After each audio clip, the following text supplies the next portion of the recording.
this slide explains how do we write the order of magnitude. That is the notations for order of magnitude.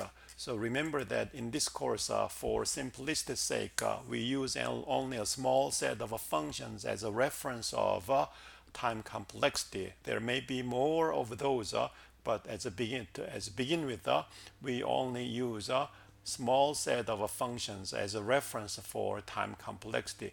That is, one is constant function, logarithmic function log n, or linear function n, or n times log n. We don't have a name for that though.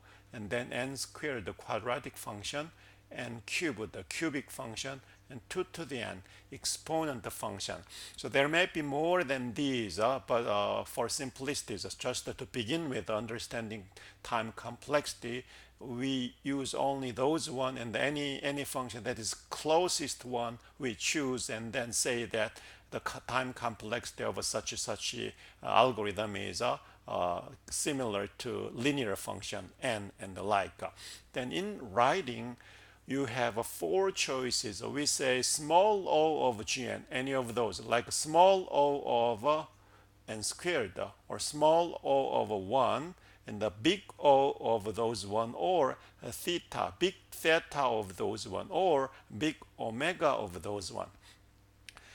Then the meaning of that is as follows. Little o of gn means if your algorithm, there is some algorithm, and then as you analyze that, this algorithm time complexity you get as a function. Suppose it is a function n. Function n would be 4 times n squared plus 6 times n and whatever. So suppose that you have analyzed an algorithm, and that is represented by function f.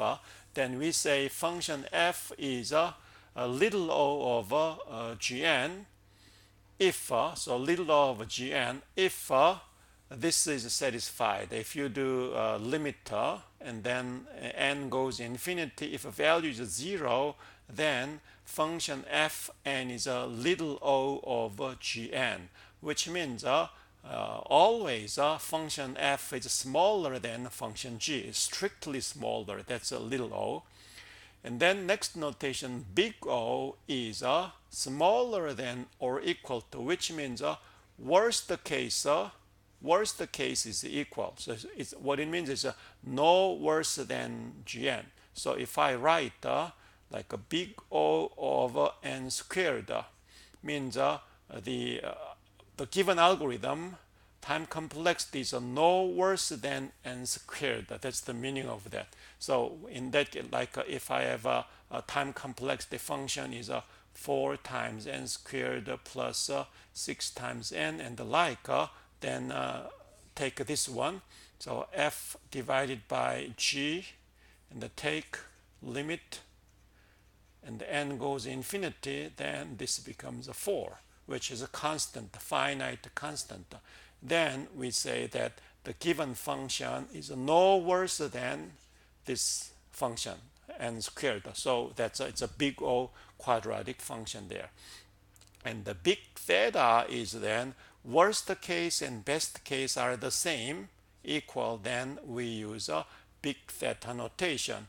And the big omega is best case is equal, worst case is larger. Then the value of the limit is goes infinity and the like. So we are going to use a big O notation primarily to explain the worst case behavior of time complexity. And let's try to understand what's the meaning of those ones. So if time complexity is in terms of a big O of a constant, means the execution time is independent of the data size, which means if you have 10 data, if you have 100 data, or if you have 1 million data, execution time is always, for example, 5 seconds fixed. Then we say time complexity is a big O of a constant time, 1. Then big O of log n is as the data size doubles, the execution time just is linearly added. So in formally, k operations are required where n is a 2 to the kth power.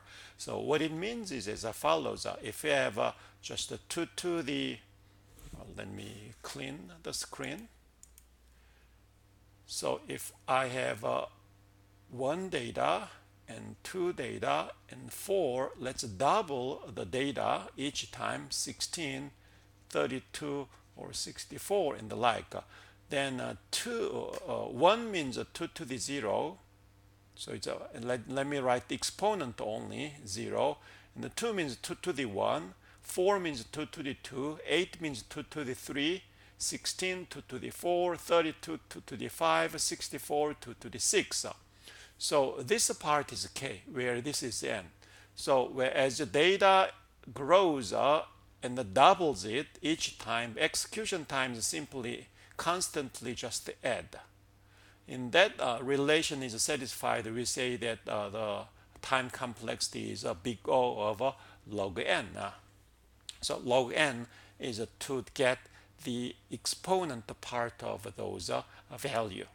So that's a log n. So which means data doubles, but the execution time is simply added by 1. So growth rate of data is much faster than growth rate of data of execution time.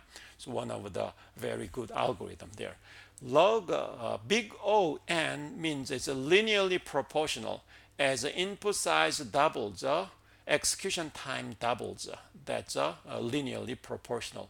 And the n log n, we can interpret in two different ways. So for each n data, for each of n data, there is a log n operations required. Or n data are processed for log n times. So either way, so that's a big O n log n time complexity. And the big O n squared complexity is for each of n data, there is n operations. So which means n times n. So that is a quadratic function time complexity.